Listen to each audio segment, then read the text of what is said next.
Hello, Bill. Good morning, Matt. Welcome to the DMZ, everybody. Another, it's turning beautiful here in your nation's capital.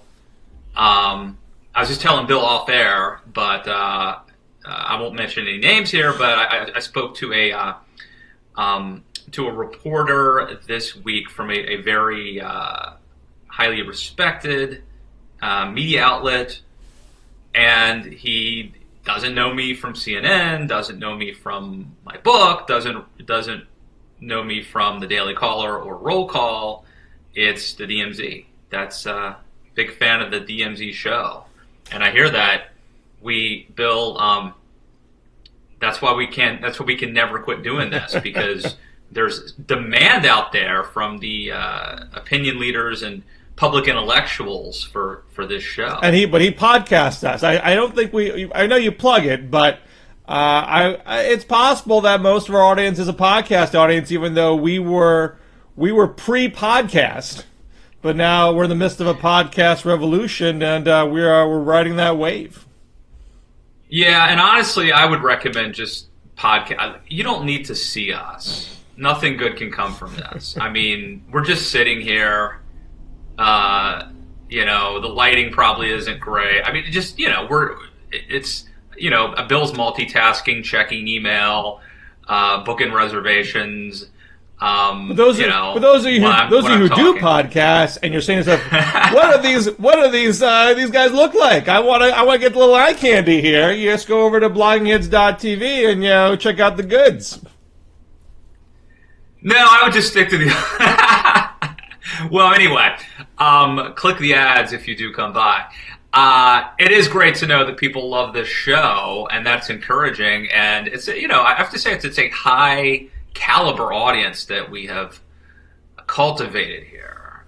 So let's not let them down today, Bill. What you want to start with the thing I didn't watch, and I can just ask you some. I intentionally remain ignorant. Mr. Big Shot, CNN contributor Matt Lewis can't be bothered to watch the first presidential forum between the two major party candidates in 2016. Why are you getting paid if you're not even going to consume basic information about the election? I gotta carry the water here today. Is that the deal? How is it that I didn't know about it? Honestly, I honestly did not know that this forum was taking place last night. We're taping this Thursday morning. Of course, we timed to tape this just in time so that we miss Hillary Clinton's first press conference in 15 years. Will be taking place as we tape this. So I'm assuming there's big news coming out of it. It'll be a fine tradition of us taping this inadvertently during major news events.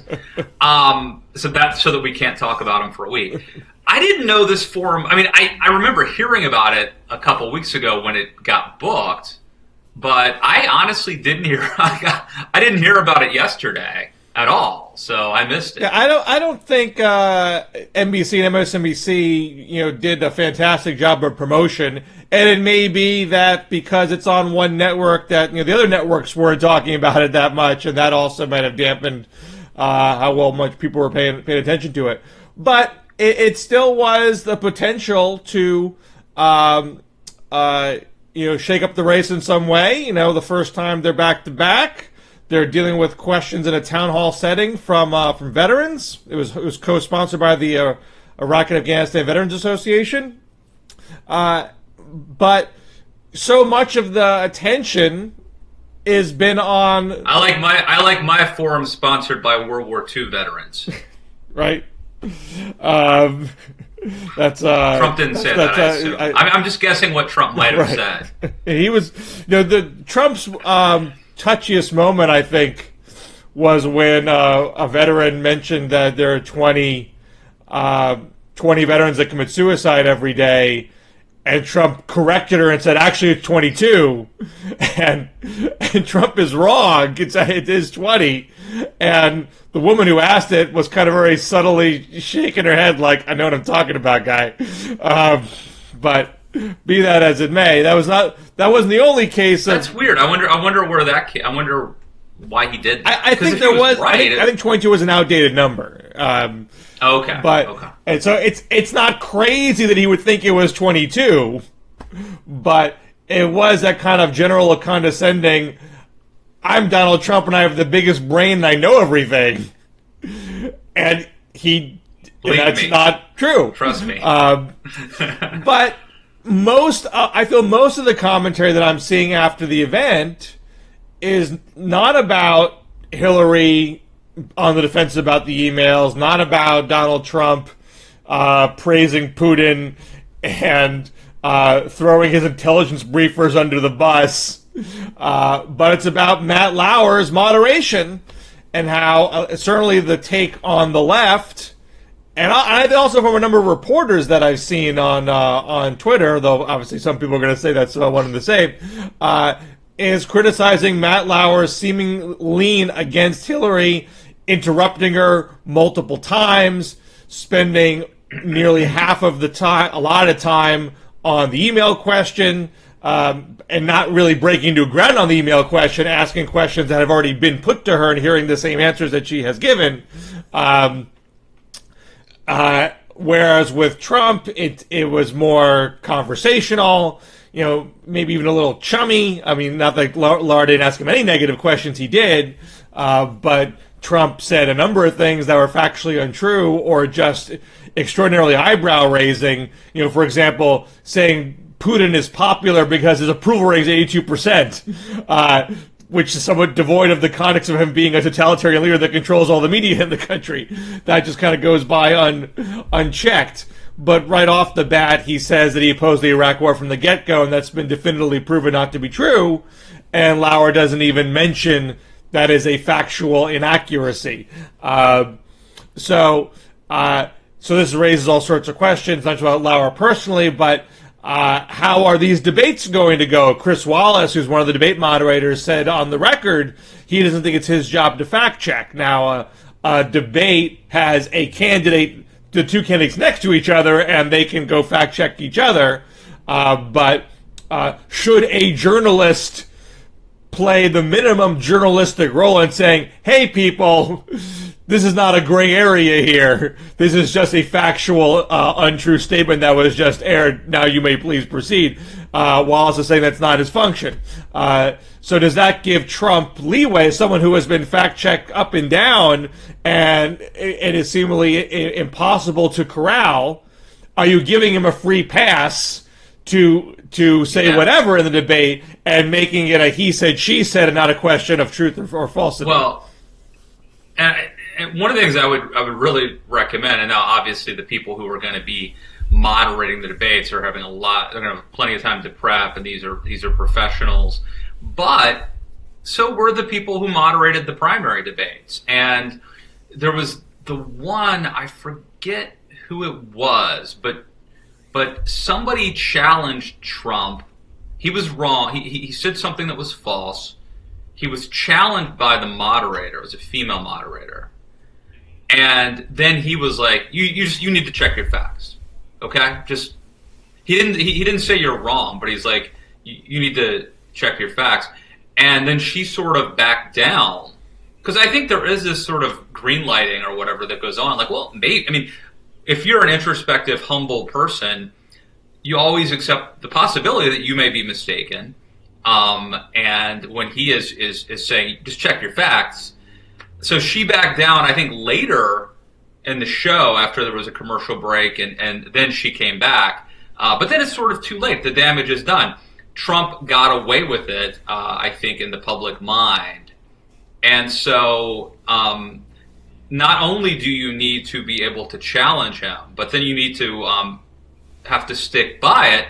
But then you better damn well be right, because the context of all of this is Candy Crowley. I mean, that's the unspoken elephant in the room here that people don't often mention is Candy Crowley and what happened in 2012 when she really big time helped Barack Obama in that debate, and then later said, well, Mitt Romney was right, quote, in the main.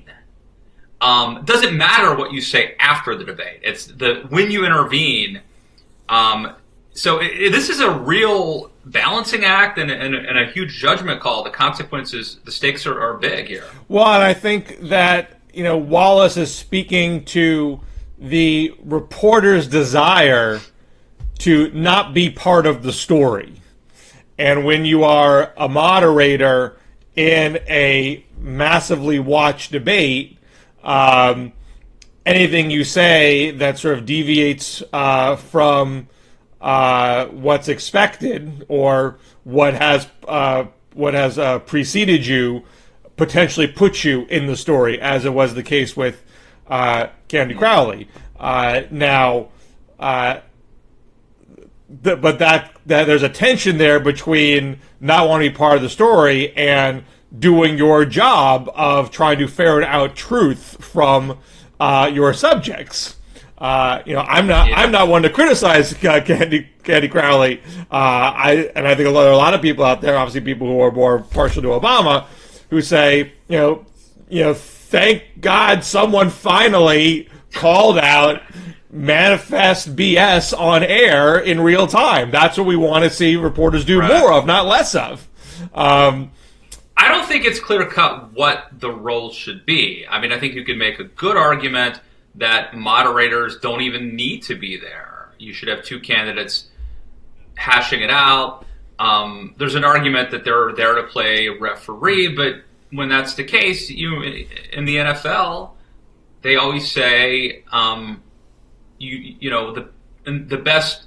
If you notice what the referees are doing, or the umpires, the officials, whatever, if you notice if they're helping decide the game, there's something wrong. That's a problem. Now, are you familiar with the no moderator debate that happened with Bill Clinton and Jerry Brown in 1992? Oh no, do tell. This is during the New York primary, 1992, spring of '92. So Tsongas had already dropped out. Clinton basically had it close to wrapped up, but Brown wasn't going away. And this is in the heyday of Phil Donahue. Donahue was the king. People forget, but once, he ended up sort of in the, Jenny Jones, Geraldo Rivera camp. But at one point, Phil Donahue, just like Jerry Springer, I think initially they started off as like these really sensitive liberals who wanted to have these highbrow talk shows. And of course, it just descended into sex and violence. Well, Donahue initially, Donahue is before Oprah, before Jerry Springer. I mean, he basically created the mid-afternoon daytime talk show, and it really ran the gamut from highbrow to lowbrow, and you could see he really wanted to be highbrow. He did the lowbrow to maintain relevancy and ratings and whatnot. But he would kind of, this was at a time when you didn't have cable TV, you didn't have 200 channels. He kind of did all that stuff in one show. And so he had an idea that let's have a presidential debate with no moderator. And he literally got them both on stage. He gave a little introduction, and he walked off. And they had the whole hour to themselves. And you can watch the debate. I think they still have it on if it's on C-SPAN, or you can find it on YouTube. It is a truly boring debate. It was terrible. Both people were. It became a huge disincentive to attack the other, to take the first step in throwing the first punch. So they had a really genteel, kind of wonky discussion. Didn't really tease out a lot of their differences. And it was a real non-factor in the final debate. Now, if you had two people from a different party in a primetime debate, maybe that would be different. And certainly with Donald Trump. But what if that was the only game in town, too? I mean, they knew that there were other Democratic primary debates.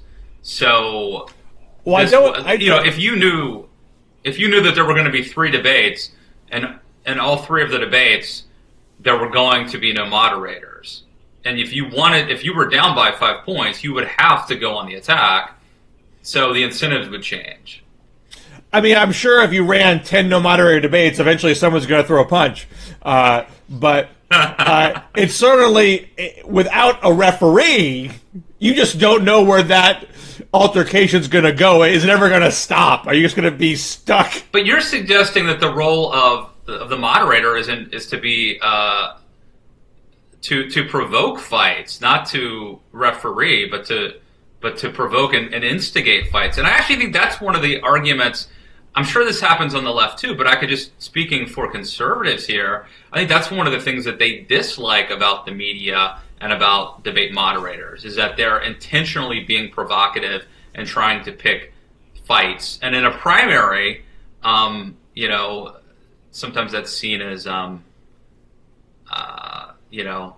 the pale. Well, I think good moderation doesn't pick fights for spectacle's sake, and you do definitely see that sometimes, particularly in the primary debates, where it's just it's like Roman gladiators. Let's see if we can get these guys to maul each other. Good moderation helps the audience understand the differences between the candidates. They're not just saying a bunch of bland talking points that sound identical.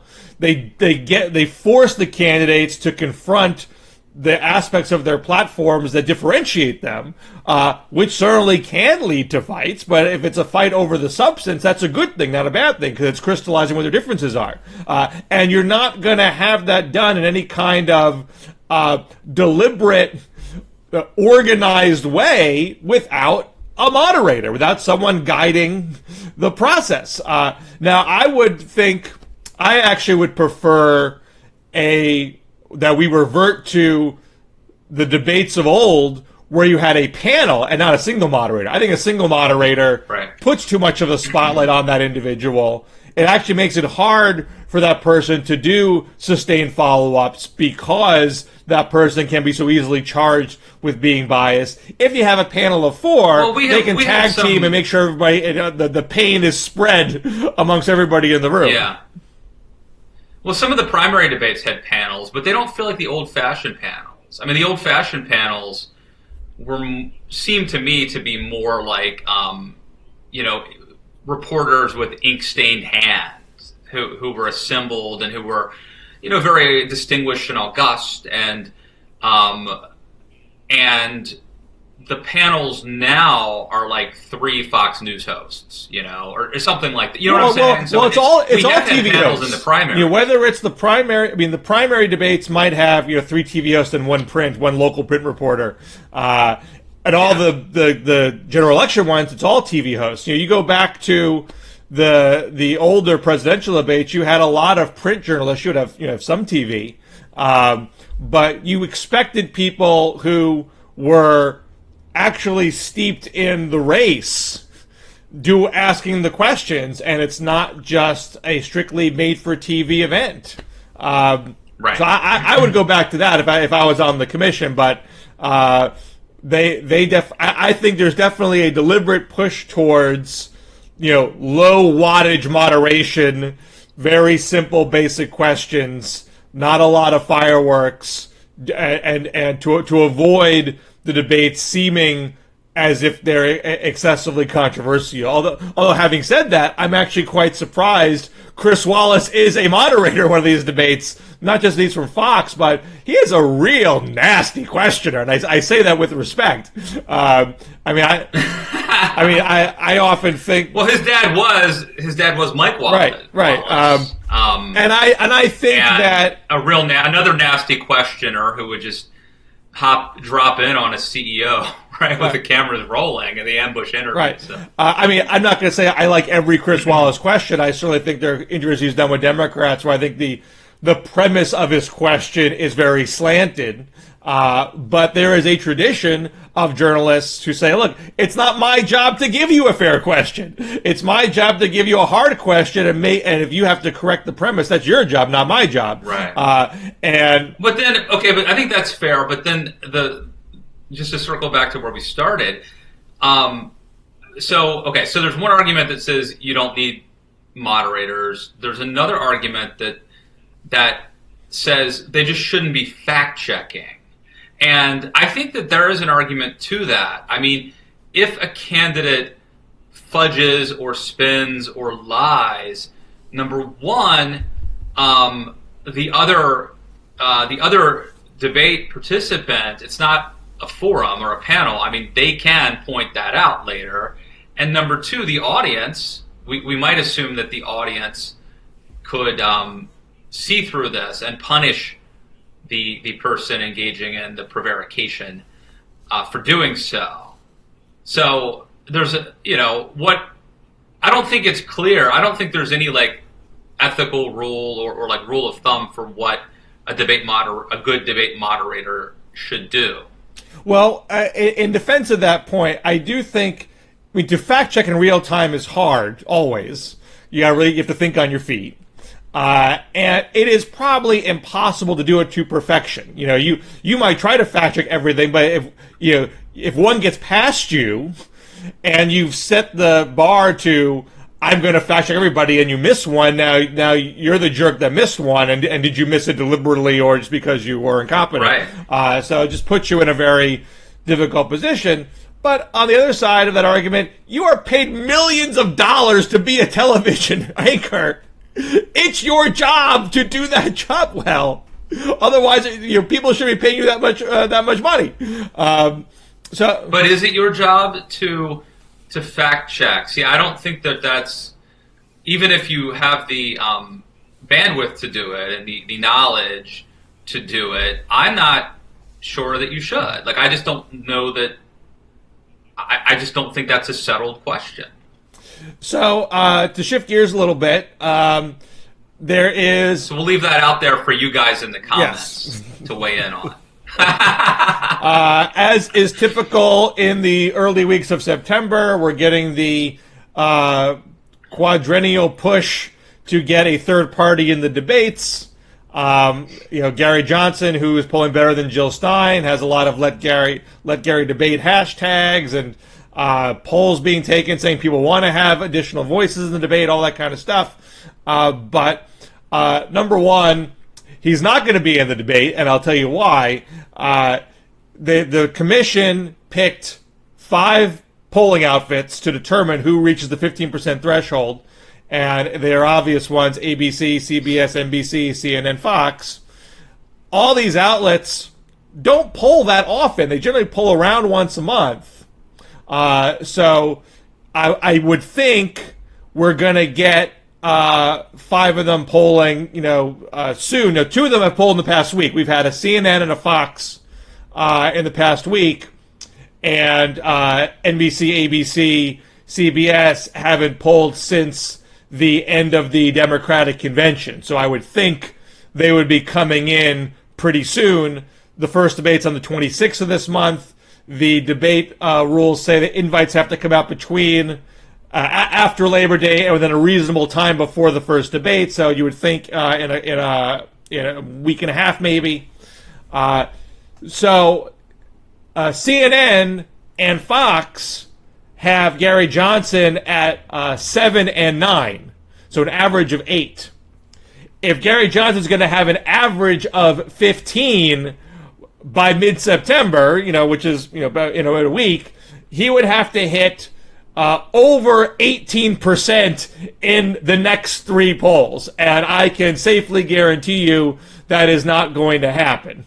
So if this was 24 hours ago, you might say, wah, this is unfair. How the whole thing is rigged. Gary should be in there, blah, blah, blah. But this morning, Gary Johnson was on MSNBC's Morning Joe and was asked by Mike Barnacle to answer a question about Aleppo, and Gary Johnson's response was... The question was like, it was a very simple question. It was just like, do you know what Aleppo is or something, right? Well, no, right. I guess Johnson responded to the question and said, what is Aleppo? And then Barnacle said, are you kidding me? Yeah. I mean, it wasn't set up to be like, do you know, true or false? This is a high school. But should we respect exam. Johnson for that? What's that? Because, but should we respect Johnson for asking that, like, what is Aleppo? Because he could have tried to, fudge it and be, it's horrible. And Jesse and buy some time. When Jesse Ventura ran for governor of Minnesota, he would say in his basic stump, if I'm asked a question that I don't know the answer to, I'm going to do what the politicians won't do. I'm going to tell you that I don't know. So he carried his ignorance very confidently, and that served him well. And there's merit to doing that because nobody can know everything. But you're true. But Johnson is Jesse Ventura was a pro wrestler who was a political, amateur when he ran for governor of Minnesota. I mean, Gary Johnson's a two-term governor of New Mexico, and I think he's run for president on the Libertarian ticket a couple times. We ran Libertarian last time after he ran the Republican primary, so he's ready to be commander-in-chief. Oh, that's right. So he's got a little bit less of an excuse. No, I mean this is basic foreign policy knowledge that a commander-in-chief should have, and there's really no way to spin that. The best you could do is to be confident, saying, you know what, something I didn't know, I should have known that, I apologize for that, but my foreign policy is based on not getting entangled in the world. I want America to move off of the global stage and stop being the world's policeman. So this is one of the reasons why you can be sure I'm going to focus on America's problems and not the world's problems. Aleppo. You can be damn sure we're not going to bomb them. Right. I couldn't pick them out of a map. Right. That's right. I mean, hang a lantern on your problem, as they say. But he, I think, was so caught off guard and discombobulated by it that he really meandered on air. Mark Halperin then went down to the lobby and got him on the iPhone, and he was still out of sorts about it. Mark Halperin said, "I can guarantee this is going to be a major flap. Should it be?" And John was like, "Yeah, of course it should be." So he's totally compounding his own problem. Although points for honesty and candor. And then, I was reminded of when Hugh Hewitt asked Donald Trump about the Quds Force and stuff like that. This is many months ago. That was. I don't think it was a gotcha. I don't think that was a gotcha question. Because I think you could expect Trump to know that. Much more likely that Trump actually is the commander-in-chief than Gary Johnson, of course.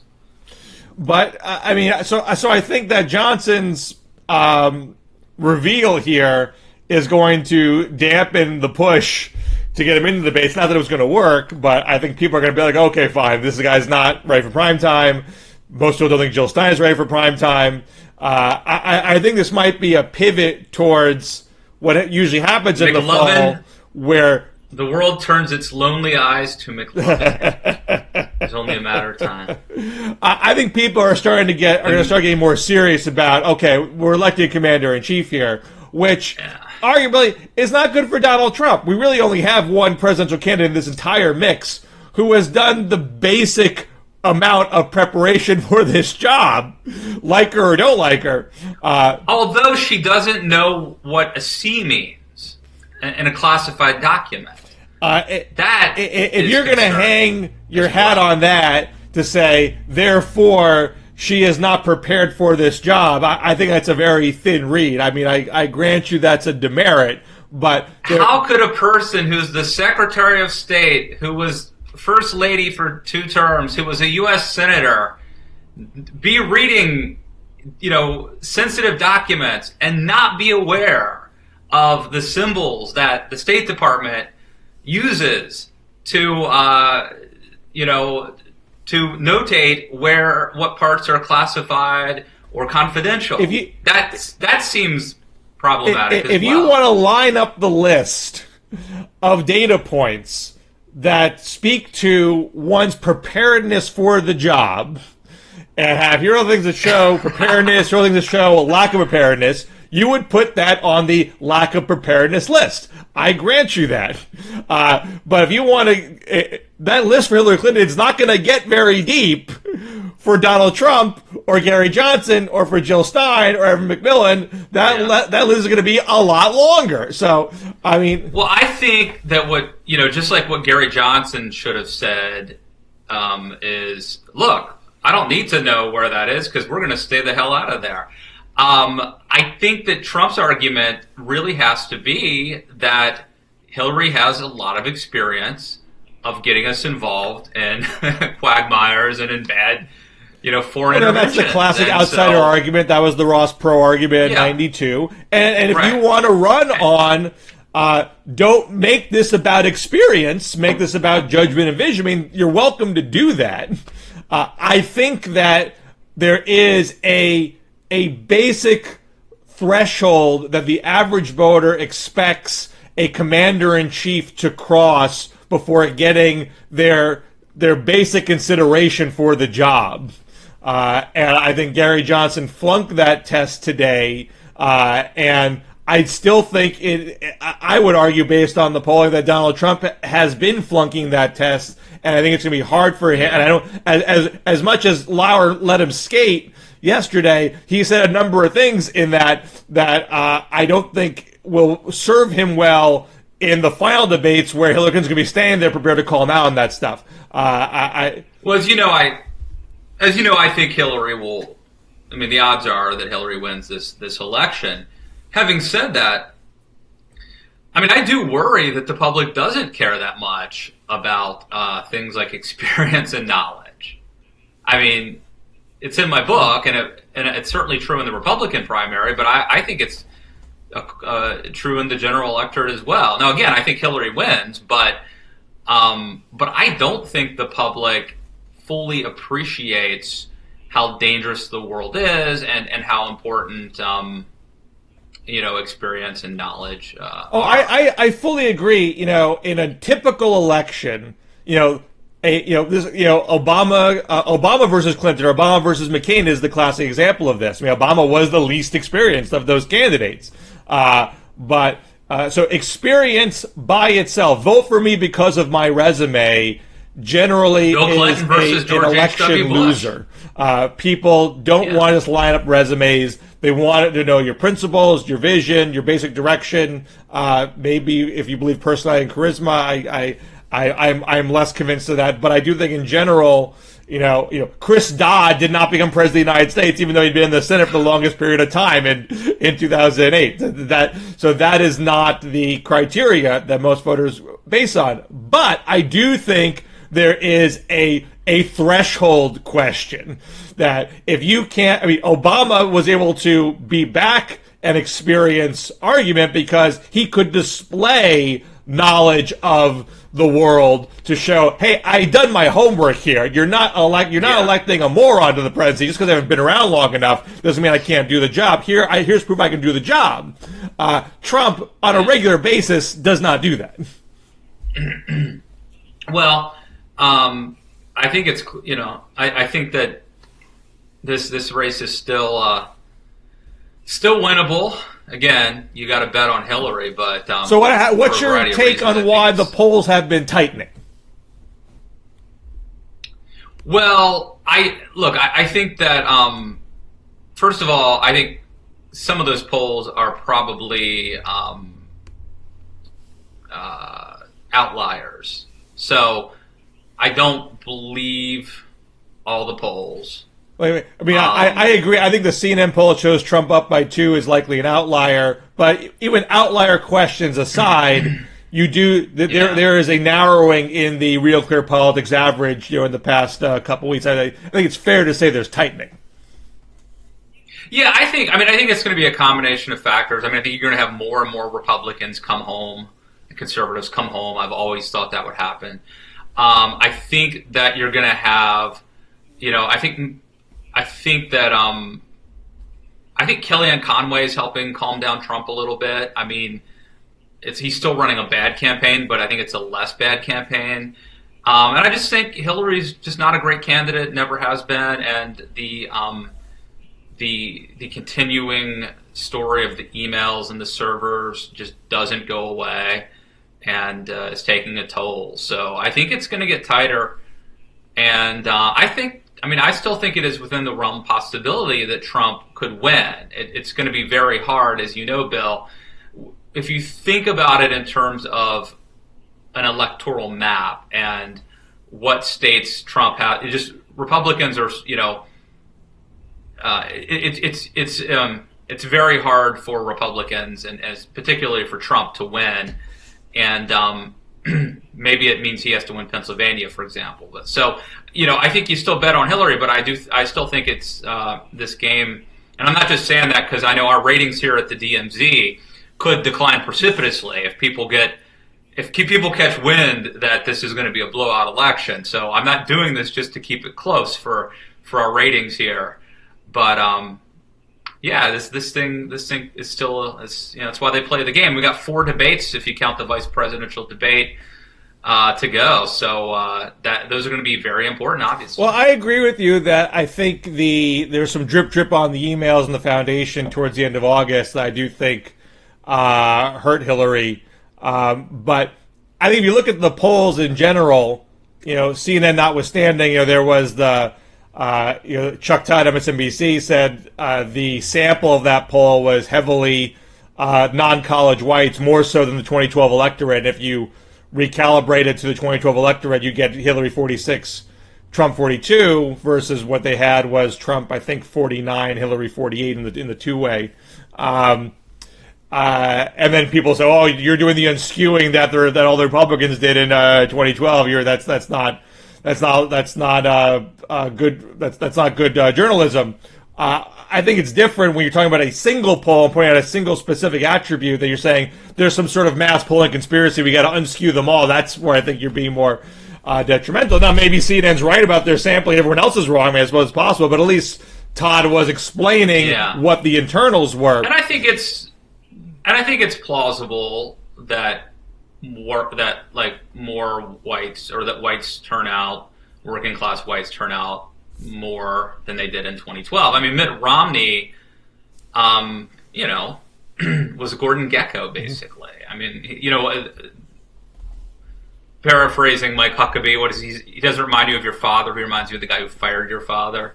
I mean, Trump, look, they're both very rich guys, but Trump does have more of that blue collar appeal. So, and obviously he's played white identity politics to a much larger degree. So if you're betting on a Trump upset, that's going to be your argument that he's going to juice that vote. But my point is that if you look at the other polls that have been tightening, it's not that Trump is pushing 50%. He's still in the low 40s and often in the four-way polls upper 30s. It's that Hillary's number has dipped down, and that's been the general pattern over the course of the year. Trump's average, the Real Clear Politics average, still has never touched 46 and has generally been below 44. He crossed 45 for a day at the end of his convention. The general band that he's been in is between 38 and 44, and Hillary has been more, 45 and up. So that hasn't changed at all in this tightening. We're just at the narrowest point in the bands that they have been in to date. And I would argue, but even if I'm sorry, I was going to say, I think that is part because of that email drip that came out at the end of August. But also, Hillary left the trail in August to do a lot of high-dollar fundraising and some debate prep. And now she has a $50 million cash-on-hand advantage over Trump. Not to mention she's already outspending him on the airwaves by about 60-1 over the course of the summer. Just in the past few days, she's done 2 press gaggles, 1 press conference, and a forum. I think she's going to be much more visible now than she was in August, and I would expect that will help pad that margin a little bit. Yeah, and that's kind of what I was going to say. I think that, look, even if you accept the fact that this race is tightening, and even if you concede the notion that that Trump will have will be able to turn out more working class whites than Romney, you still have to deal with the fact that Hillary is going to have a vastly, is going to spend more money, a vastly more organized campaign get out the vote operation, and the demographics are skewing her direction. So, even if Trump, can manage to get this thing in a dead heat, I still think, the tie goes to Hillary for those other reasons. If you're going to eke out a bunch of close swing state races by juicing the white non-college vote, you would need a pretty significant, I mean, get out the vote operation to ensure you actually get the ball over the into the end zone. And he is not built to eke out a close race. I mean, that's not how he won the primary. He won the primary through a lot of primaries that weren't close. So he's not built for the kind of campaign that he wants to run. All right. Well, as you know, I gotta roll soon, but we during our extensive pre-planning stage of the show, we mentioned several possible topics, Bill, and we probably got time for a quick one. Well, do you want to talk about your roll call piece? Well, I was hoping you would say that. Yes, I do. By the way, I'm sitting here in my dining room, so I'll just sitting here looking at some wine and champagne and stuff. It's tempting. What time is it, Bill? It's 10:30 a.m. Yeah, that's probably too early. Most of the time. Well, it's got to be 5 o'clock somewhere. Let's see. I wrote this piece about we're about to commemorate I guess it's the 15th anniversary of 9/11, and I wrote this piece. I started stumbling over all of these. Like sort of famously, Tom Clancy had a book that kind of predicted 9/11. I was reading Don DeLillo's. DeLillo's written a few books about terrorism, including Mal too. But I was reading White Noise, and in White Noise, I guess you'd call him the protagonist, is reading this tabloid. Of course, it's a fictional novel. He's reading a tabloid that's predicting what's going to happen in the next year, and one of the things is that somebody intentionally crashes an airplane into the White House. So I started digging into this, and Stephen King, the Running Man, not the movie. It's not in the movie, but in the book, The Running Man, he crashes a plane into a skyscraper. Somehow I stumbled across David Foster Wallace, in his much celebrated novel. There was a part where he compares depression to someone who's on fire and jumps out of a skyscraper, having to make the choice between being consumed or falling. And these were all things that were written long before 9/11. And after 9/11, the 9/11 report said that there was a failure of imagination. Don Rumsfeld said the same thing and said that likewise Pearl Harbor was a failure of imagination. So I wrote this piece in Roll Call that sort of documents many of these examples. And then our friend Rob Nappel, also known as NZ Bear, who was a very prominent blogger in the early days of blogging, conservative blogging, in 2002 had written this post where he was calling upon the government to do what they had done, I guess, in World War II, when they had science fiction writers like Robert Heinlein got together and helped them game out ideas and strategies, and in other words, tapping innovators, thinkers, creative writers, novelists, futurists to try to predict and help invent things and predict attacks in the future and whatnot. What turns out, I guess in 2004, the Washington Post reported there was this thing called the Analytic Red Cell Program that was part of the Department of Homeland Security, and they did this. They assembled a group of these people. One of them was Brad Thor, the thriller writer, who's talked about it a few times, including at the Daily Caller with my colleague Jamie Weinstein. So anyway, I sort of assembled all of these things and just raised the question. Number one, I'm guessing that a lot of the readers aren't aware of this backstory. And number two, I just threw out the question, obviously, there's all sorts of things that we need to do to be prepared for, winning the war on terror and just defending the homeland. But, we always think about police and military, but tapping into creative thinkers who imagine things, is something I think we need to keep doing. And this is kind of a good time to be reminded of that.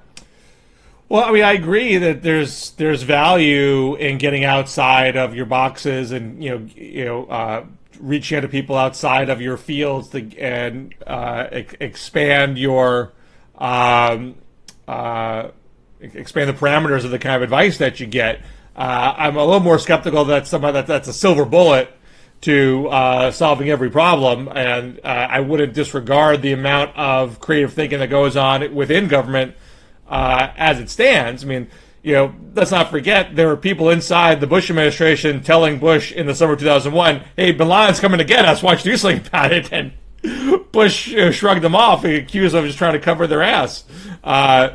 Yeah. So it's well, I think you're right too about what's great is when we can combine the two things. There was a guy, Rick Rescorla. Do you know about this guy, No. Bill? You might have heard the story. There's a really interesting New Yorker piece about him.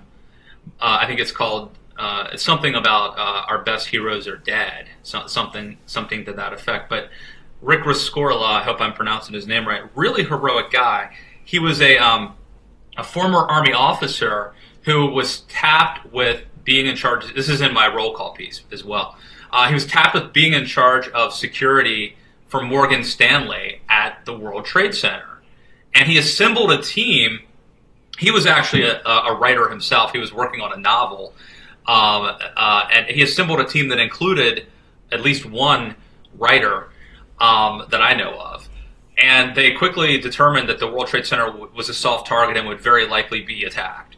So first he tried to get Morgan Stanley to move to New Jersey, but they wouldn't because they still had this long-term contract. So then he predicted that there would be a bombing in the garage, and he tried to take preparations to get that fixed, and of course it didn't work. Then his next prediction was that it would be in the air, that this would happen, exactly what happened at 9/11. And he started drilling his team on how to evacuate Morgan Stanley. And actually on 9/11, I believe that because of his preparations, I think everyone from Morgan Stanley was rescued through his leadership. He ended up dying at 9/11, trying to help rescue other people and lead them out. A really heroic story, but this is a guy who was a writer, also a military guy, but also a writer, and he tapped a team of people, including, as I said, at least one writer, to imagine what was going to happen. And it did end up saving many, many lives. I've seen some reports that it was thousands of lives he saved. But I think that's an example of where this kind of thinking, which probably which clearly had escaped a lot of the people charged with, like, whether it's like air traffic or whether it's protecting the World Trade Center itself. They were not doing this kind of thinking and preparation. All right, well, I know you got to go, so why don't we leave it on that note, sir? Yes. Well, always great talking to you, and check us out on Twitter at DMZ Show. And, check out the podcast, listen to it, or if you're a podcaster, check out the site, look at our attractive, sexy faces. And Bill, you got to plug something. I got nothing. I got nothing right now. You got nothing. Slacking off. Okay. All right. Well, we'll see you guys back here in the DMZ. Take care. Thanks.